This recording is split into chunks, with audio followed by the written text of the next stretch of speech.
இப்படி ஒரு கிரேவியை நான் லைஃப் டைமில் சாப்பிட்டது இல்லைங்க. அவ்வளோ டேஸ்ட்டு வறுத்த மீன் கறி. இதுக்கு சைட் டிஷ்ஷே வேணாம், இதுதான் மெயின் டிஷ்ஷே. இதுக்கு நான் வஞ்சர மீன் எடுத்திருக்கேன். நீங்கள் என்ன மீன் வேணால் எடுத்துக்கலாம். பெரிய மீனாக இருந்தால் டேஸ்ட் நல்லாயிருக்கும். இப்போ இது கூட உப்பு, குழம்பு, மிளகாய் தூள் சேர்த்து தனியாக வறுத்து எடுத்து வச்சுக்கோங்க. இப்போ ஒரு கடாயில் மிளகு, சீரகம், சோம்பு, பட்டை, கிராம்பு, 10 சின்ன வெங்காயம், 2 மீடியம் சைஸ் தக்காளி சேர்த்து குக் பண்ணி தனியாக அரைச்சி எடுத்துக்கோங்க. இப்போ அதே கடாயில் ஒரு மீடியம் சைஸ் பொடியாக நறுக்கின வெங்காயம், கொஞ்சமாக கருவேப்பிலை, 1 டேபிள் ஸ்பூன் அளவுக்கு இஞ்சி பூண்டு பேஸ்ட் ஆட் பண்ணிக்கோங்க. பச்சை வாசனை போற அளவுக்கு குக் பண்ணி எடுத்துக்கோங்க. இப்போ நம்ம அரைச்ச மசாலாவை இது கூட ஆட் பண்ணிக்கலாம். கூடவே 1/2 டேபிள் ஸ்பூன் உப்பு, 1/4 table spoon garam masala, 2 table spoon அளவுக்கு குழம்பு மிளகாய் தூள் ஆட் பண்ணிக்கோங்க. இது நல்லா குக் ஆனதுக்கு அப்புறம் கொஞ்சமா தண்ணி விட்டுக்கோங்க. இது நல்லா திக்காகி வரணும். இந்த ஸ்டேஜ்ல நம்ம வறுத்து வச்சிருக்க மீனை இது கூட சேர்த்துடலாங்க. ஒரு 5 நிமிஷம் ஸ்லோ ஃப்ளேம்ல வச்சு குக் பண்ணி எடுத்தீங்கன்னா போதும்.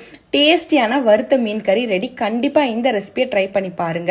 அடுத்து என்ன ரெசிபி போடலான்னு கமெண்ட் பண்ணுங்க.